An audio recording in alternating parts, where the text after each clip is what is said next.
নমস্কার, আপনাদের সাথে আমি অ্যাস্ট্রো রাজেশ্বরী। আপনি কি নানাভাবে আর্থিক সীমাবদ্ধতায় জড়িয়ে যাচ্ছেন এবং সেই থেকে নানা সমস্যায় কষ্ট পাচ্ছেন? তাহলে আপনার দারিদ্রতা দূর করতে আপনার রাশি অনুযায়ী কি কি করণীয় আমার এই ভিডিওটি থেকে জেনে নিন। আমি এর আগে মেষ, বৃষ ও মিথুন রাশি সম্পর্কে বলেছিলাম। আজ কর্কট রাশি সম্পর্কে বলবো। কর্কট রাশি চন্দ্রের অধীনস্থ। চন্দ্রকে জ্যোতিষশাস্ত্র অনুসারে মন ও মাতার কারক বলা হয়ে থাকে। তাই যারা কর্কট রাশির জাতক জাতিকা তারা তামা, শঙ্খ, লাল সাদা বস্ত্র, জাফরান ইত্যাদি দান করতে পারেন। এতে আপনার আর্থিক লাভ হবে।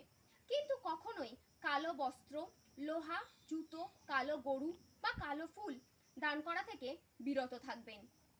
যারা কর্কট রাশির জাতক জাতিকা তারা আমার এই টিপসগুলি ফলো করে দেখুন, অবশ্যই আপনি উপকার পাবেন। আর ভিডিওটি ভালো লাগলে একটা লাইক করতে ভুলবেন না এবং পরবর্তী রাশি সংক্রান্ত ভিডিওগুলি পেতে চ্যানেলটিকে সাবস্ক্রাইব করে রাখবেন। নমস্কার, সবাই ভালো থাকবেন, সুস্থ থাকবেন। ওম নমঃ শিবায়।